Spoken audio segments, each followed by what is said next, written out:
Baiklah, di sini kelompok kami akan memaparkan materi mengenai cara menerapkan konsep manajemen keuangan dalam kewirausahaan yang akan dipaparkan oleh Lutfi Azhara. Kepada Lutfi, saya persilakan.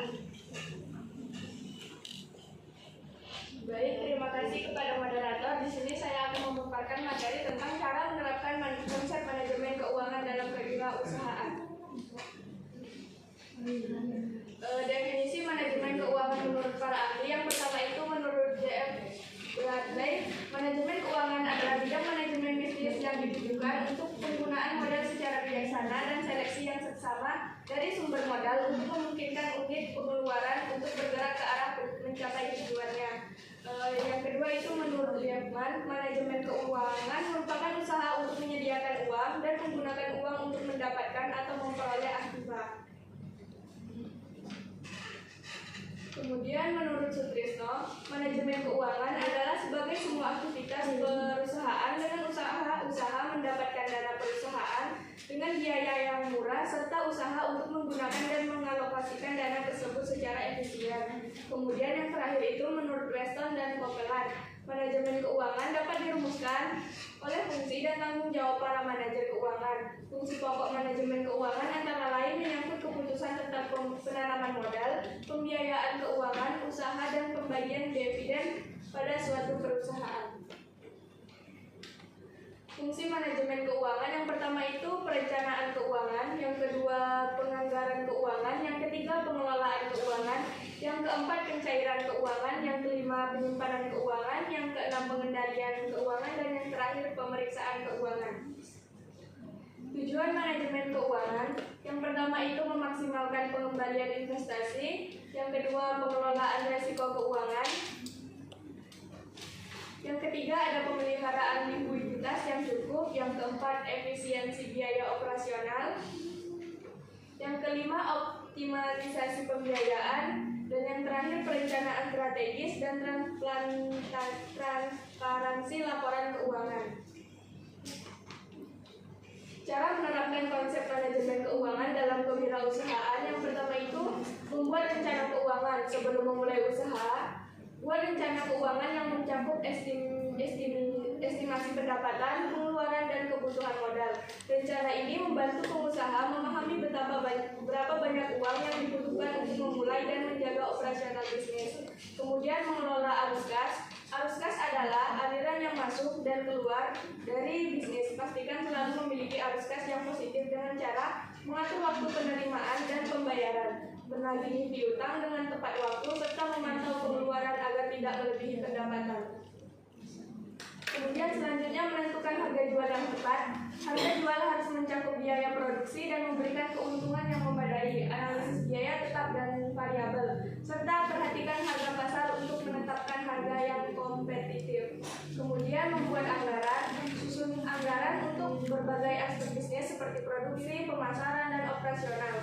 Hal ini membantu mengontrol pengeluaran dan memantau apakah perusahaan berada pada jalur yang benar untuk mencapai target keuntungan keuangannya. Kemudian mengelola hutang dan modal, pastikan modal yang digunakan sesuai dengan kemampuan bisnis untuk membayar kembali, dan gunakan hutang dengan bijak untuk kegiatan yang menghasilkan keuntungan. Selanjutnya monitor laporan keuangan secara berkala, pantau laporan keuangan seperti laporan laba rugi, neraca, dan laporan arus kas secara berkala. Ini penting untuk mengevaluasi kinerja bisnis dan membuat keputusan yang tepat berdasarkan data keuangan. Lalu yang selanjutnya mengelola resiko keuangan, identifikasi dan mitigasi resiko keuangan dengan memiliki cadangan dana atau asuransi. Lalu menerapkan teknologi keuangan, gunakan aplikasi atau software manajemen keuangan untuk mempermudah pencatatan, pelacakan pengeluaran, dan pelaporan keuangan. Teknologi ini membantu meningkatkan efisien dan akurasi dalam pengelolaan keuangan. Kemudian ada prinsip manajemen keuangan.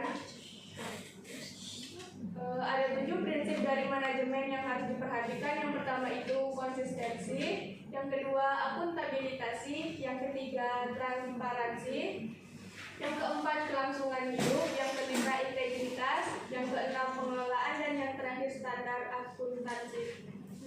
Terima kasih, itulah materi dari kami. Saya kembalikan kepada moderator.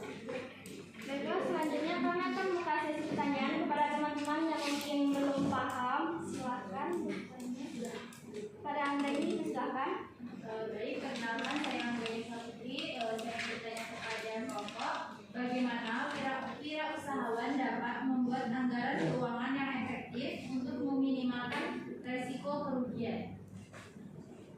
Baik, terima kasih. Selanjutnya, kepada Risma dipersilakan. Baik, saya Risma Aprilia ingin bertanya kepada kelompok dengan pertanyaan, mengapa pengelolaan arus kas penting dalam keberlangsungan usaha dan bagaimana cara mengelolanya secara efektif.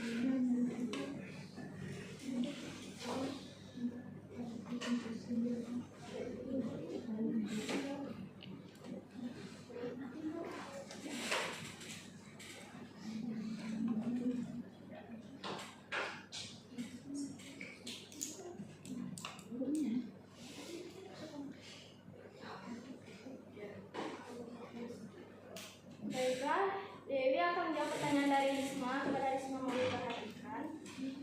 Baiklah, saya akan menjawab pertanyaan dari Risma Aprilia. Risma, tolong didengar.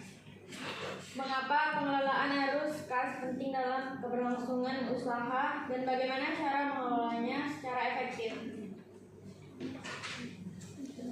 Pengelolaan arus kas penting untuk memastikan bisnis memiliki dana yang cukup untuk operasional, membayar kewajiban tepat waktu, dan mendukung pertumbuhan. Tanpa arus kas yang baik, usaha bisa menghadapi masalah likuiditas meskipun secara keuntungan terlihat baik. Cara mengelola arus kas secara efektif yang pertama itu buat proyeksi arus kas untuk merencanakan pemasukan dan pengeluaran. Yang kedua, kelola piutang dengan mempercepat pembayaran pelanggan.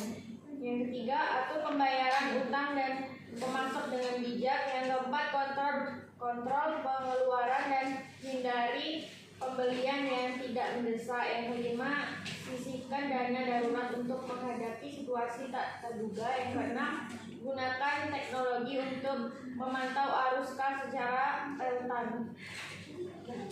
Bagaimana dengan Risma? Apakah jawabannya dapat diterima? Terima kasih. Selanjutnya, saya sendiri akan menjawab pertanyaan dari Anggreni Saputri, yang dimana pertanyaannya, bagaimana wirausahawan dapat membuat anggaran keuangan yang efektif untuk meminimalkan risiko kerugian? Untuk membuat anggaran keuangan yang efektif dan meminimalkan risiko kerugian, seorang wirausahawan dapat mengikuti beberapa langkah. Yang pertama yaitu identifikasi sumber pendapatan. Pastikan untuk mencatat semua sumber pendapatan yang dihasilkan oleh bisnis, baik dari penjualan produk, jasa, maupun sumber lain seperti investasi atau pinjaman. Yang kedua, ada perkiraan pengeluaran seperti sewa, gaji, listrik, hingga bahan baku dan biaya distribusi. Yang ketiga, ada tetapkan prioritas anggaran. Prioritaskan pengeluaran penting yang mendukung operasi bisnis seperti biaya produksi, pemasaran, dan penjualan. Yang keempat, ada buat proyeksi arus kas. Rencanakan proyeksi arus kas bulanan untuk memantau tinjauan anggaran keuangan secara rutin untuk melihat apakah bisnis berjalan sesuai rencana. Jika ada perubahan, lakukan penyesuaian agar tetap sesuai dengan tujuan finansial. Yang terakhir ada analisis laporan keuangan. Gunakan laporan laba rugi, neraca, dan laporan arus kas untuk menganalisis kinerja bisnis. Bagaimana dengan Anggreni? Apakah jawaban dapat diterima? Terima kasih. Baiklah, dengan berakhirnya sesi tanya jawab ini, maka berakhirlah presentasi dari kelompok kami. Lebih dan kurangnya saya